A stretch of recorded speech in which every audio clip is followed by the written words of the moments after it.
حضرت آدم کی تخلیق سے پہلے یہ دنیا کیسی تھی؟ یہ ایک ایسا سوال ہے جو ہمیں سیدھا وقت کے آغاز تک لے جاتا ہے، ہماری اپنی ابتدا اور انسانیت کے سب سے پہلے سبق تک۔ چلیے اس سفر پر نکلتے ہیں اور اس کہانی کو کھولتے ہیں۔ تو کیا انسانوں سے پہلے بھی زمین پر کوئی تھا؟ کیا یہ کائنات ہمیشہ سے ایسی ہی تھی جیسی آج ہے؟ ان گہرے سوالات کے جوابات کے لیے آئیے دیکھتے ہیں کہ اسلامی روایات اس بارے میں کیا کہتی ہیں۔ اچھا، تو ہمارا سفر کچھ یوں ہوگا۔ ہم شروع کریں گے تخلیق سے بھی پہلے سے، پھر دیکھیں گے کہ زمین کے پہلے باشندے کون تھے، یعنی جنات۔ اس کے بعد آدم کی تخلیق، جنت کی پہلی آزمائش، اور پھر زمین پر نئی شروعات کی بات کریں گے، اور آخر میں ہم ان اسباق کو سمجھیں گے جو یہ پوری کہانی ہمیں دیتی ہے۔ تو سب سے پہلے بات کرتے ہیں تخلیق سے بھی پہلے کے آغاز کی۔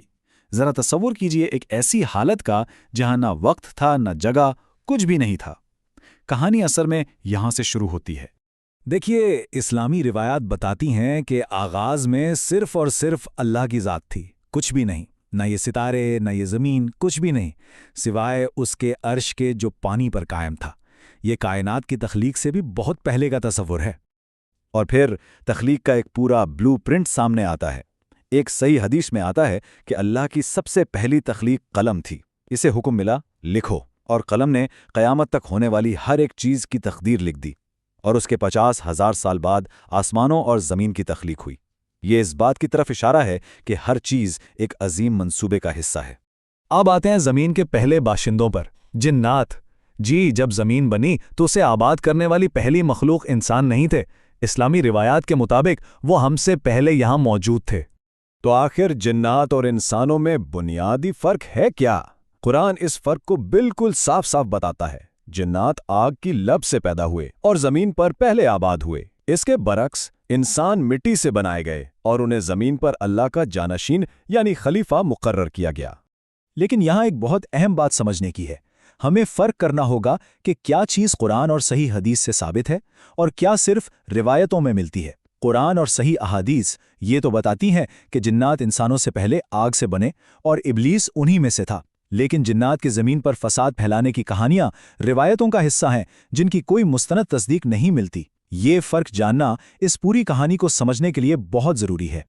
چلیے اب اس لمحے کی طرف چلتے ہیں جب انسانیت کے سفر کا آغاز ہوا، یعنی آدم کی تخلیق۔ ایک حدیث ہمیں بتاتی ہے کہ اللہ نے آدم کو پوری زمین سے لی گئی مٹی سے بنایا۔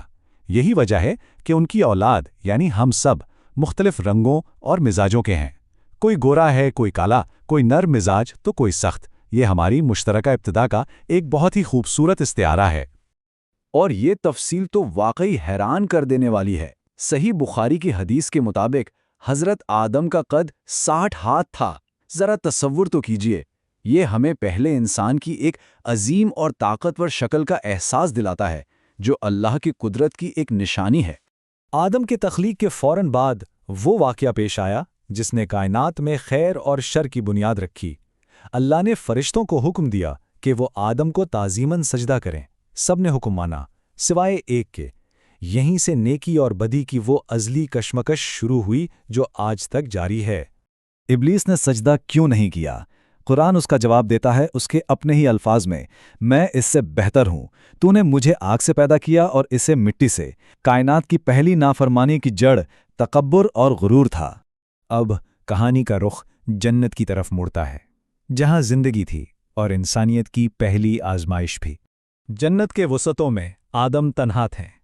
تب اللہ نے ان کی پسلی سے حوا کو ان کا ساتھی بنایا تاکہ وہ ایک دوسرے میں سکون اور محبت تلاش کر سکیں۔ یہ پہلے انسانی جوڑے اور پہلی محبت کی کہانی کا آغاز تھا۔ تو جنت سے نکلنے کا واقعہ کئی مراحلوں میں پیش آیا۔ سب سے پہلے ایک واضح حکم تھا، اس درخت کے قریب مت جانا۔ پھر شیطان نے انہیں بہکایا اور ہمیشہ کی زندگی کا لالچ دیا۔ اس کے بعد ان سے غلطی ہوئی اور انہوں نے ممنوع درخت سے کھا لیا۔ فوراً ہی انہیں اپنی غلطی کا احساس ہوا، شرمندگی محسوس ہوئی، اور سب سے اہم قدم، انہوں نے فوراً اللہ سے معافی مانگی۔ یہ وہ الفاظ ہیں جو آدم اور حوا نے اپنی غلطی کے بعد ادا کیے۔ اے ہمارے رب، ہم نے اپنے اوپر ظلم کیا، اور اگر تو ہمیں معاف نہ کرے گا اور ہم پر رحم نہ فرمائے گا تو ہم یقیناً نقصان اٹھانے والوں میں سے ہو جائیں گے۔ یہ انسانیت کا پہلا اور سب سے بڑا سبق تھا۔ غلطی کے بعد پہلا قدم تکبر نہیں بلکہ توبہ اور معافی کی طلب ہے۔ تو جنت سے نکلنے کے بعد زمین پر انسانیت کی کہانی کا اصل باب شروع ہوا اپنے تمام چیلنجز کے ساتھ، اور زمین پر انسانیت کو پہلے ہی جرم کا سامنا کرنا پڑ گیا۔ یہ حابیل اور قابیل کی کہانی ہے۔ دونوں نے قربانی پیش کی، لیکن صرف حابیل کی قبول ہوئی کیونکہ اس کی نیت خالص تھی۔ قابیل کی قربانی رد ہو گئی اور اس کے دل میں حسد کی آگ بھڑک اٹھی۔ اسی حسد نے اسے اپنے ہی بھائی کا قاتل بنا دیا، جو زمین پر پہلا قتل تھا۔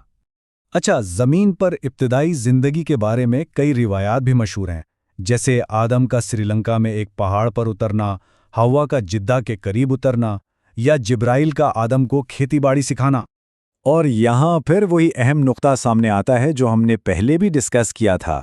یہ کہانیاں دلچسپ ضرور ہیں، لیکن یہ روایات ہیں جن کی تصدیق قرآن یا مستند احادیث سے نہیں ہوتی، اس لیے انہیں تاریخی قصوں کے طور پر سمجھنا چاہیے، نہ کہ مصدقہ دینی حقائق کے طور پر۔ تو آخر میں سوال یہ ہے کہ یہ پوری قدیم کہانی، یہ اوریجن سٹوری آج ہمارے لیے کیا معنی رکھتی ہے؟ اگر ہم آدم کی پوری کہانی کو دیکھیں تو ہمیں 4 بنیادی سبق ملتے ہیں۔ سب سے بڑا سبق انسانی کمزوری کا ہے کہ ہم سے غلطی ہو سکتی ہے۔ دوسرا، توبہ کی طاقت کہ واپسی کا دروازہ ہمیشہ کھلا رہتا ہے۔ تیسرا، تکبر کا خطرہ جو پہلی نافرمانی کی وجہ بنا تھا۔ اور آخر میں انسانیت کا اتحاد کہ ہم سب کی اصل ایک ہی ہے۔ انسانیت کی کہانی کا آغاز ایک غلطی اور پھر توبہ سے ہوا۔ تو سوچنے کی بات یہ ہے، یہ پہلا سبق غلطی اور معافی کا آج ہماری زندگیوں کو کس طرح تشکیل دیتا ہے؟ یہ وہ سوال ہے جو ہمیں سیدھا ہماری ابتدا سے جوڑتا ہے اور ہماری انسانیت کے جوہر کو سمجھنے میں مدد دیتا ہے۔